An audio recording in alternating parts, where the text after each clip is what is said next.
নমস্কাৰ, পুনৰ নতুন এটা ভিডিঅ'লৈ আপোনালোক সকলোকে স্বাগতম জনাইছোঁ।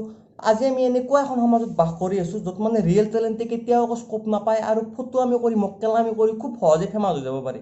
আজিৰ পৰা 2 বছৰ নে 3 বছৰ আগত এজনী ছোৱালী ভাইৰেল হৈছিল, প্ৰিয়া প্ৰকাশ ভেৰিয়াৰ।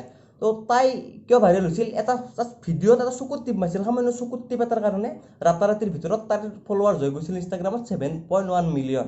তো আজি যদি এজন ল'ৰাই দিনে ৰাতি কষ্ট কৰি আৰ্মিত যাব বিচাৰে আৰু 23-24 বছৰ বয়সত দেশ মাতৃৰ কাৰণে শ্বহীদ হয়, সেইজন ল'ৰা কিন্তু কোনোপধ্যেই ফেমাছ নহয়।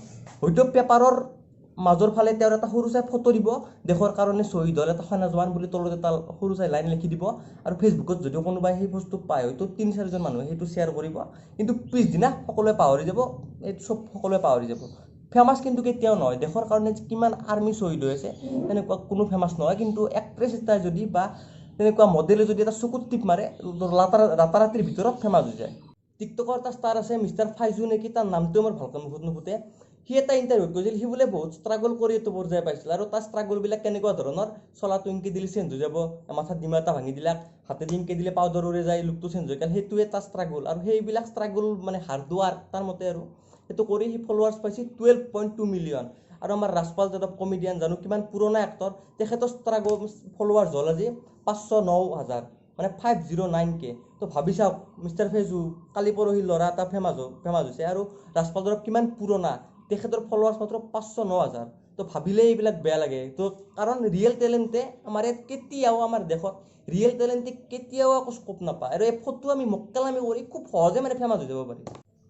সোনু সুদ বহুত পুৰণা এক্টৰ, আৰু তেখেতে এই কৰোণা মহামাৰীৰ সময়ত মানুহক যিটো উপকাৰ কৰিছে সেইটো কোনেও কেতিয়াও পাহৰিব নোৱাৰে। তেওঁ বাহিৰত যিমান মানুহ আছিল সকলোকে নিজ পইচা খৰচ কৰি নিজৰ ঘৰলৈ পঠাই আছে, আৰু তেখেতৰ ফলোৱাৰ্ছ হ'ল আজি ইনষ্টাগ্ৰামত 3.5 মিলিয়ন। আৰু অনন্যা পাণ্ডেক 1 বছৰ আগলৈকে চিনিয়ে পোৱা নাছিল, তাইৰ আজি ফলোৱাৰ্ছ হ'ল 12.3 মিলিয়ন। তো অনন্যা পাণ্ডে কি এনেকুৱা খাচ কাম কৰিলে যিটো মানে সোনু সুদে কৰিব পৰা নাই? তো কিয় মানে এইটো কিয় হৈছে মই বুজি নাপাওঁ। মানে ৰিয়েল টেলেণ্টে কেতিয়াও আগবাঢ়িব নোৱাৰে। সন্দীপ মহেশ্বৰী ছাৰ, তেওঁ কি ইমান ধুনীয়া ভিডিঅ' বনায়, সকলোকে মটিভেশ্যন দিয়ে, আৰু তেওঁৰ আজি ইনষ্টাগ্ৰামত ফলোৱাৰ্ছ হ'ল 1.7 মিলিয়ন। কিয়? মই ভাবোঁ তেওঁ ইয়াতকৈ বহুত বেছি ৰেচপেক্ট, বহুত বেছি পপুলাৰিটি ডিজাৰ্ভ কৰে। কাৰণ তেওঁ যেনেকুৱা ধৰণৰ কথা কয়, তো যদি আপোনালোকে সন্দীপ মহেশ্বৰীৰ ভিডিঅ' চাই ভালকৈ জানিব, যেনেকুৱা ধৰণৰ কথা কয়, মানে তেওঁৰ 1 ঘণ্টাৰ ভিডিঅ' এটাও মানে বন নালাগে, নন ষ্টপ এভৰি ছেকেণ্ড চাই থাকিব পাৰি সেই ভিডিঅ'টো, 1 ছেকেণ্ডো স্কিপ নকৰাকৈ 1 ঘণ্টাৰ ভিডিঅ'টো চাই থাকিব পাৰি সন্দীপ মহেশ্বৰী ছাৰৰ। আৰু তেওঁৰ আজি ফলোৱাৰ্ছ হ'ল 1.7 মিলিয়ন।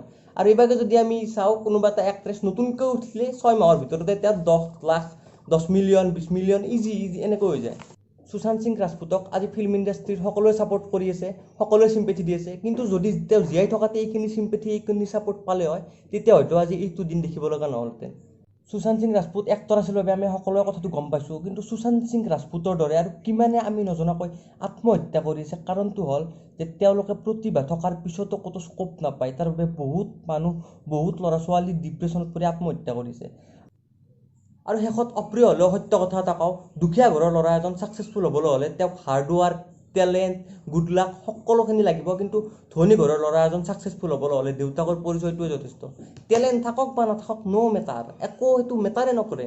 দেউতাকৰ পৰিচয়, দেউতাকৰ টকা আছে, ল'ৰাজন ছাকচেছফুল হ'বই, যেনেকৈ নহওক, এইটো লাইনেদি নহ'লেও বেলেগ এটা লাইনেদি ছাকচেছফুল হ'বই।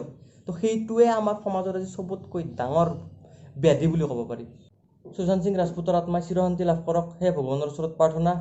তো যদি ভিডিঅ'টো ভাল লাগিছে এটা লাইক কৰি দিব।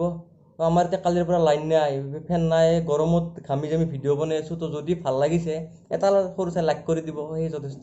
তো ধন্যবাদ। পুনৰ এটা ভিডিঅ'ত লগ পাম। জয় অসম, ভাৰত মাতা কি জয়।